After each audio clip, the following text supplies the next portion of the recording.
Lanjut nomor 29. 29 ini rata-rata nilai ulangan kelas A adalah P dan kelas B adalah Q. Setelah digabungkan, rata-rata nilai ulangan kedua kelas menjadi R.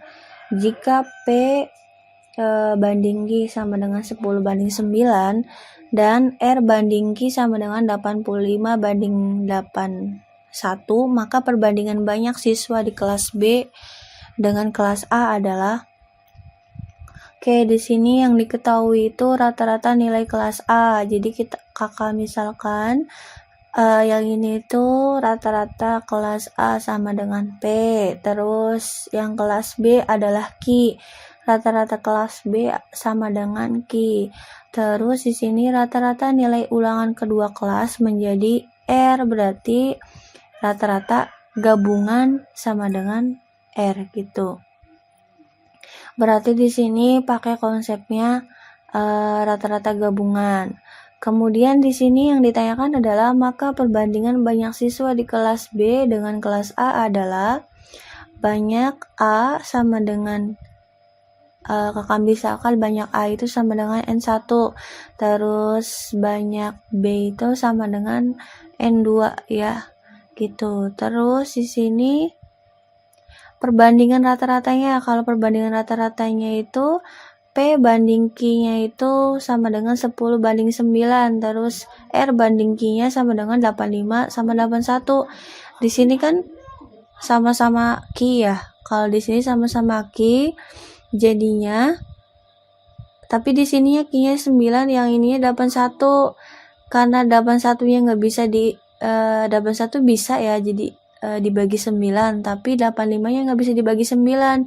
Jadi yang kita rubah itu di P banding Q. Jadi 90 banding 81. 90 dari mana? 10 dikali 9 sama dengan 90 ya.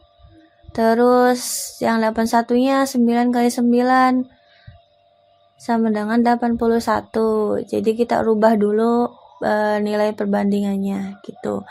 Terus kira-kira sama, biar sama yang nilai Q-nya nih. Ini kan udah sama nih. Q, ininya 81, ininya 81. Jadi sama.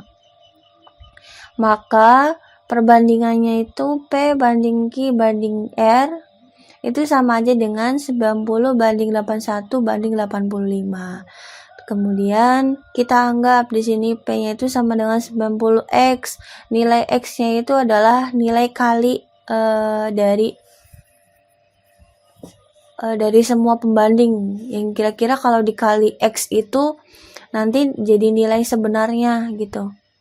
Jadi kita misalkan kita anggap P-nya itu sama dengan 90X, Q-nya 81X, R-nya sama dengan 85X. Kita cari nilai X-nya. Atau kayak gini ya. Jadi X-nya ini segini nih. Jadi bisa kita kayak gini, pakai rumus kayak gini. Jadi N1 dibagi N2 sama dengan X bar B dikurangi X bar gabungan dibagi X bar gabungan dikurangi X bar A. Jadi sama dengan 81X dikurangi 85X dibagi 85X, X bar gabungannya kan 85X nih, dikurangi 90X. Di sini N1 dibagi N2 sama dengan 4/5. Dari mana? 81X dikurangi 85X kan sama dengan minus 4X. 80X dikurangi 90X, 85X dikurangi 90X sama dengan min 5X. Jadi minusnya habis, X-nya juga habis, jadi 4/5.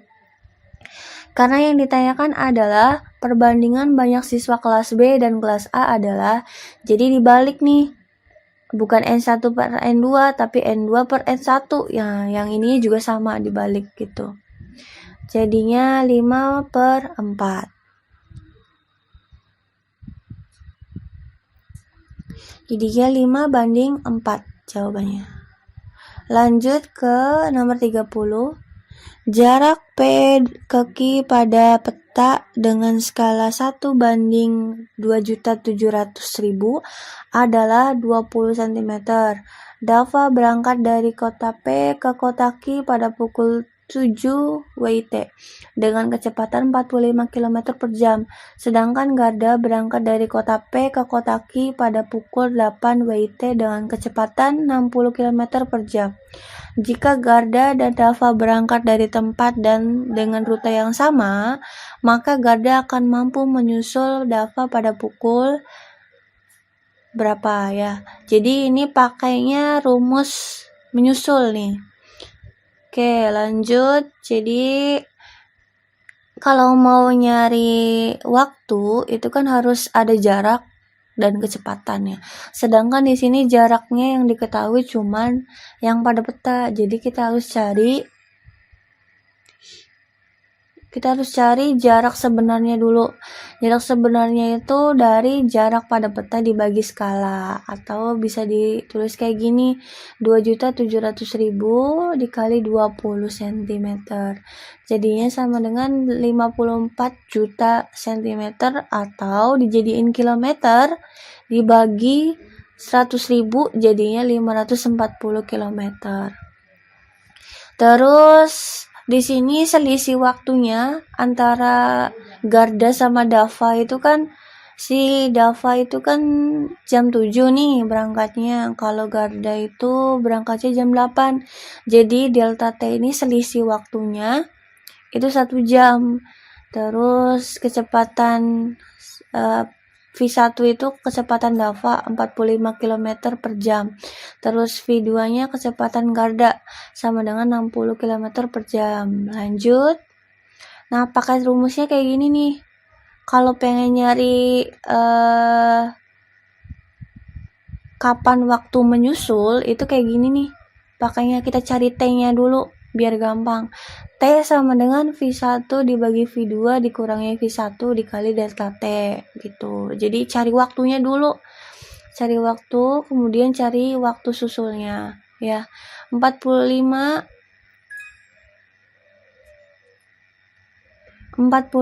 dibagi 60 minus 45 dikali 1 jam. Berarti 45 per 15 dikali 1 jam sama dengan 3 jam gitu. Jadi waktu Garda menyusul Dava itu jam 8 ditambah 3 jam. 3 jam ini waktu Garda, waktu yang ditempuh Garda untuk menyusul Dava. Jadi pukul 11.00 WIT Garda mampu menyusul Dava gitu.